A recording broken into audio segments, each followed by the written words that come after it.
Willie D Live. What's up, family? Donald Trump, your president, has emphasized he is going to take Greenland by force or choice. Yeah, fam. He said we can do it the easy way or the hard way. Now, as you might imagine, international leaders are going crazy. This has sparked a major backlash with Denmark and Greenland saying, yo, man, you can't do that. We got sovereignty rights. You cannot do that. That is against the law. That is against international law. Well, you know, Trump never been one to really recognize the law, although he called himself the law and order president. He doubled down. He's like, hey, man, we're going to do it whether you like it or not. Check him out. Right now, we are going to do something on Greenland, whether they like it or not, because if we don't do it, Russia or China will take over Greenland, and we're not going to have Russia or China as a neighbor. Okay?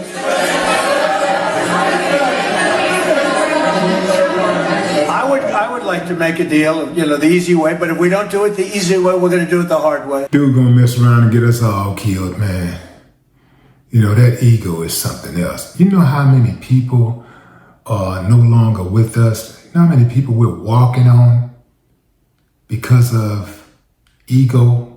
You know how many people that are rotting in the penitentiary right now because of ego? The dude ego is way too big. That's why he and Elon Musk could not get along. They were cool at the beginning because, you know, kindred spirits, you know, two egomaniacs, you know, who care more about money than they care about anything. And oxygen is a close second or third to them besides money. I think it's money, racism, then oxygen. Yeah, all of them, they're the same. They're the same, man. Money first, money over everything. And then racism. Sometimes they put racism first. Sometimes racism get them killed, you know? They be so committed to it. Sometimes, you know, we get them thrown in jail for a gang of years. In any event, you know, Donald Trump decided at one point that he wanted to build a bridge connecting Alaska and Russia, but he does not want Russia to be a neighbor.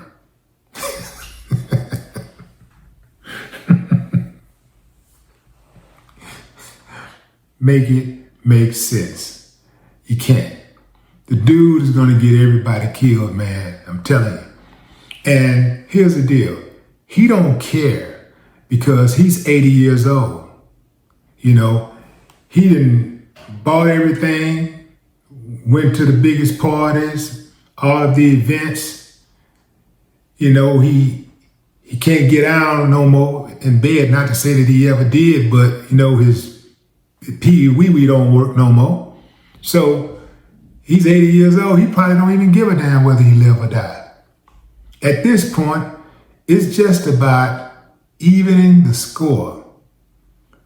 Evening the score of being a loser his entire life.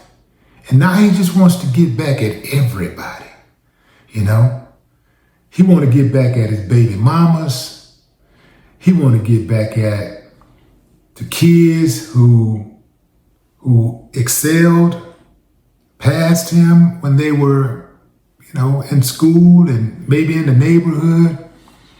All you Fox News moonlighters who like to come over to my page and ear hustle, I keep telling y'all that Donald Trump is slow. He's so slow that he don't even know that Russia is already his neighbor. Russia is just 55 miles from Alaska. The dude is slow for real, man. He's really slow. Yeah. Remember the time that he was talking about, what was that? Puerto Rico. And he didn't know that he was the president of Puerto Rico. He was talking about he talked to the president of Puerto Rico. Like, fool, you are the president of Puerto Rico. In fact, Cat Williams brought it to light, and it's special when he said that, yeah, this dude is going to have missiles flying over our heads, fam. Like, he's going to have bombs dropping, destroying our cities. I'm telling you.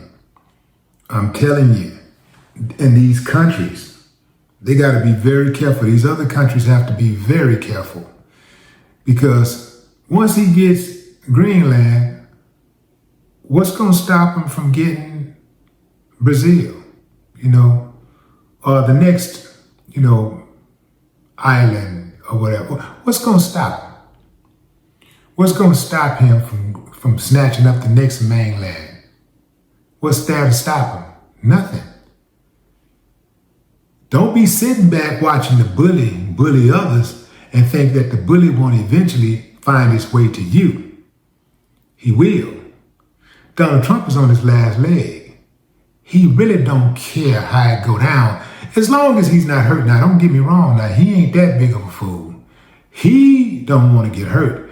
That is the reason why he always makes sure he goes out of his way to salute police officers.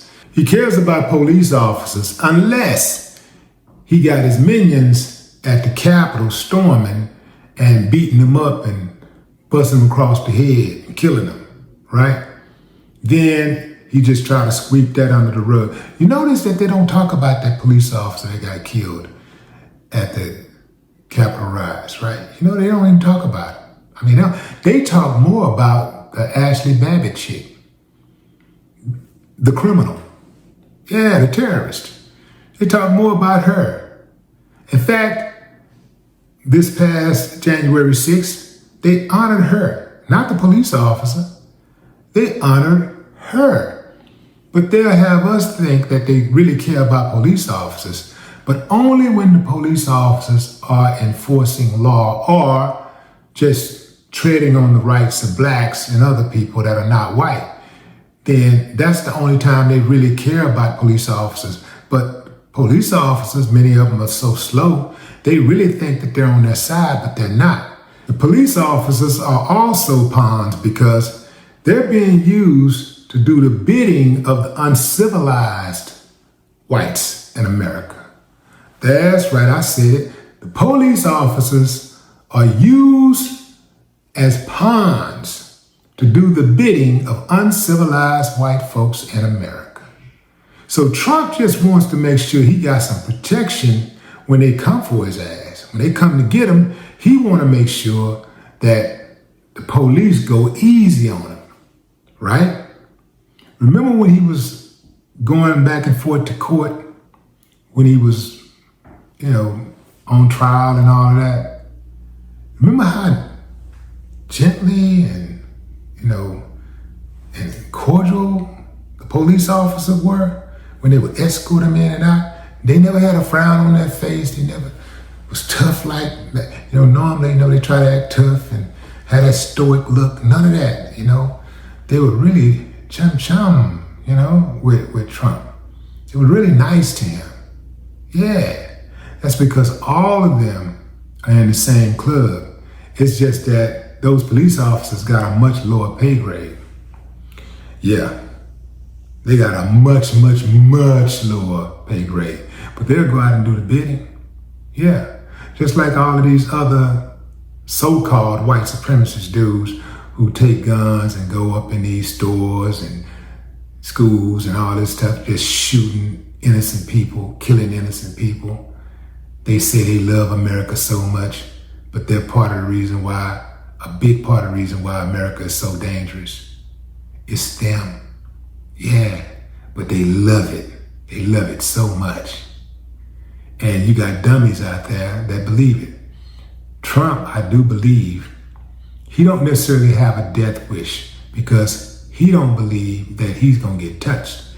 He's gonna be down there in that bunker while everything is going down. Him, his family, and all of his buddies, his closest buddies. Now the rest of y'all gonna die just like everybody else. But his closest ones, yeah, they're going to all be down there, safe as much as they can be safe. He'll be the last one to get hit. So he's not worried about all of that. But you better worry, because you don't have the same protections as he do. Your children, your grandchildren, your siblings, your parents, your friends. You don't have the same protections that he have. He's about to die, so he don't care about getting along with people and all of that kind of stuff. He don't care what he said. That's why if you notice how he talks, he's really crud. He has zero respect. He has zero decorum. He's really ghetto for real. Unlike Jasmine Crockett, who they try to label ghetto. Trump is ghetto for real. And his cabinet is ghetto. These fuckers, boy, they are ghetto to the bone. And uneducated, unskilled. None of them know what they're doing.